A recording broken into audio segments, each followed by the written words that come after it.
Hi guys, so just going to do a video on the Chubb Ava pick. It's not a tutorial because a lot of time is going to be needed to sort of go through the details of the tool, including the picking the tip. This is just more to sort of show the tool in use as opposed to just watching it being dialed in. I'll do some talking, sort of explain visually what you can see me doing, but that alone isn't going to be enough for these to be able to be picked open. There is still an element of, as with any tool, skill and understanding of the lock that you're dealing with. So this isn't a tutorial, but we're going to be using the GJ Chubb Ava Union pick. Okay, so it's basically a rework of the late Chris Belcher. Okay, so there isn't really anything different other than really the colour of the tool, but obviously it's been brought back to a usable tool after it not being made for a good while. So in the kit, obviously you get your instruction manual. It's quite an in-depth manual. You get your pick chart helping you with each of the discs or wafers, as I will refer to them as. Obviously your tube for all the bits, and then you get your 3 tips. Okay, you've got a 3 and a 3, so everything equals 6. So you've got your 3 and your 3. Okay, so that's equal on each side, so that's your 3 tip. This is your 1 and a 5. Okay, the 1 is the tallest upstand, 5 pretty much nothing. Okay, so again, in the tool these can be either way round, so there's a bit of involvement with that. And then with this tip we've got the 2 and we've got the 4. So as you see, 2 and 4 is 6, 1 and 5 is 6, 3 and 3, 6. Okay, so that's why you're working with 6 on everything. Personally, I don't pick these.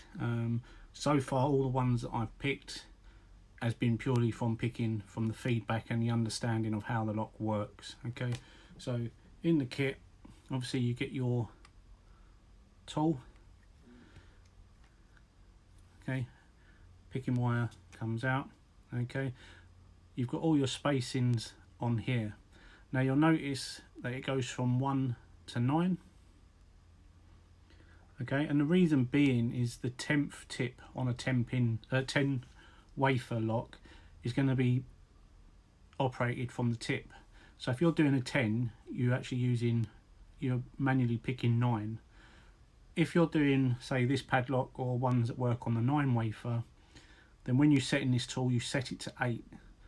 Okay, so that way you're rotating 8 wafers and the 9th one is being operated by the tip.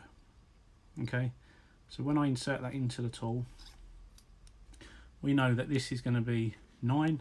Okay, and we know the 2 side is facing up.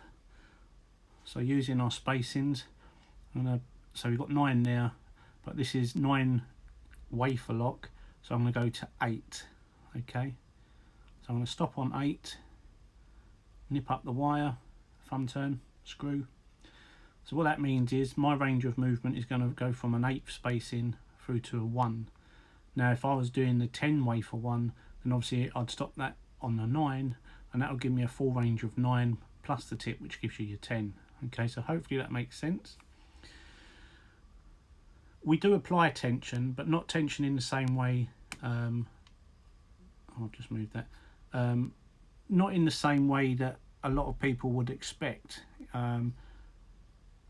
You do apply a reasonable bit of tension at times, but then you're backing off. But it's more just to sort of get everything seated and make sure everything's sort of settled. You're not really using it to tension the lock as much as to pick it. And then we've got our wafer lifter manipulation part, which typically you'd expect it to be this end, but it's actually this portion. And again, we've got markings on here. They're more suited, I find personally, for me, if you were going to decode the lock after. I haven't decoded this one. I've not really needed to decode any of them because I'm not looking to make any keys. If you open this a fair amount of times and you took the time to decode it, you could then dial in the code to open it, okay? But I don't know the code because, as I said, I haven't decoded it. I know I can pick it, and I've picked it a fair few times. But the difference is it's never picked the same way twice. Because of it being 9 wafers, and each wafer, doesn't matter where you move it, if you slightly move it too far to the right, too far to the left, the whole feeling of that lock's going to change. So when you pick it, you're never really going to pick it the same way twice. You know, you could pick 1, 3, 5, 7, 9 for argument's sake, and then next time around it could be 2, 4, 6. You know, there's no real set pattern to these. It's just about working your way through, understanding how the lock works, and you interpreting what you feel into an opening. Okay, so I've waffled on a bit. Now, I don't know how long this video is going to take. This could be a really quick opening, or this could go into 15-20 minutes or even longer. I really don't know, because you can't really set a time with these, as I've already explained just now. So I'm applying my tension. The shackle is locked. Okay, now in the instructions it says to turn all of the wafers anti-clockwise. Personally, I don't. But obviously, when you're learning this, I'd expect you to just refer to the manual and use that as a way and means of learning. And then when you're comfortable with the lock, you find your own way once you understand it. Okay. Personally, I'm going to number 8, and I'm just operating a tiny amount of tension, and I'll just add a little bit of movement. Okay. So I'm happy to leave that there where it is. I'm just testing each of the discs, seeing what's giving me feedback, if anything's giving me clicks or a bit of movement. Nothing on 6. Had a click on 5, but no real movement.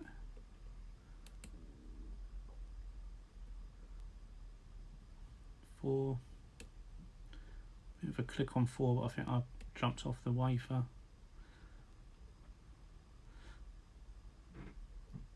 There is a clicker system on this. I don't use it because of the way that I personally pick these. I don't use the clicker portion because I find it actually takes away the feedback for me.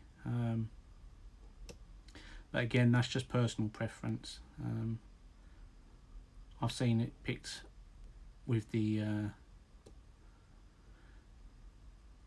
clicker on, so I know it works. Okay, so I'm just going to keep going backwards and forwards, because you've got to remember, each one of these 8 wafers that I'm manipulating now have got to be in an exact position. If they're not in the exact position, it doesn't matter if it's just slightly out, this lock ain't going to open. So it's constantly working each of the wafers and trying to see if there's one that's slightly out or one that is in totally the wrong place, and that's only going to come with time, practice, and understanding the lock. I can't reiterate that enough. You know, these locks are not something that you just pick up the tool as and when you feel like it and get an open. They're, you know, a big portion of these locks is understanding how they work, how they operate. You know, it's not just like a 5-pin cylinder.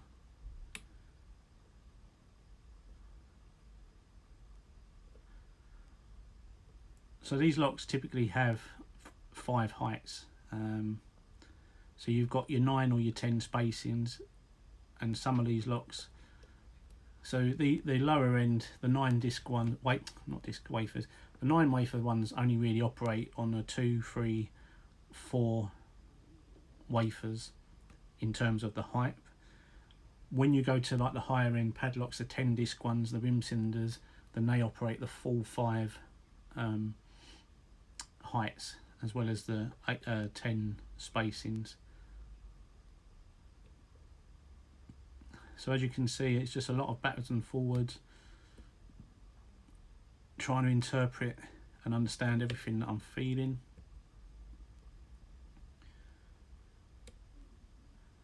You know, marginally moving any to a different position,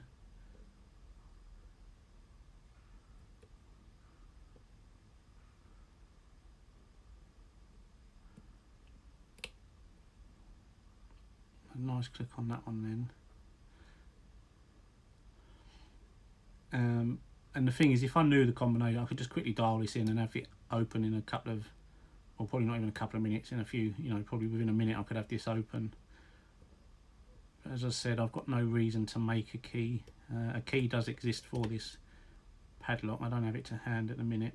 I put it away because I don't really want to be looking at it and giving me any ideas of what the key configuration is, because I want to be able to understand how these open and having the key, although I don't think it would really massively help you, to be honest, because again you've got to learn to read the key to be able to decode it. And there we go. Okay, we have an open. So as you saw, I wasn't really paying much attention then. I just feedback and talking to the camera, and we got that open. So now that is actually open, the good thing with this tool is we can lock it. Okay, so that shackle's now locked, and then we can still turn it because I haven't interrupted any of the discs, and we've got it open. Again, guys, this is a tool that is for someone who's going to have the time, the patience, the dexterity to sit here and learn to pick these. You know, as with any tool, you don't just buy this tool as a means and way, as a magic wand. You've got to invest some time in it, and the reason I'm able to do this is obviously I feel because I've picked God knows how many cylinders, how many mortise locks, safe locks, everything else. It's just all of them sort of as a mixture, because these do have elements of all of the range of picking and being able to read them. And as you saw, I took that from just feel. There was no process there. It was just a matter of working backwards and forwards until I got all of them wafers aligned. So I hope the video shows you that the tool does work. Once I'm proficient with a 10 wafer one, because they have the anti-pick, we'll do a video on that. But for now, as you've seen, the Chubb Ava got on camera.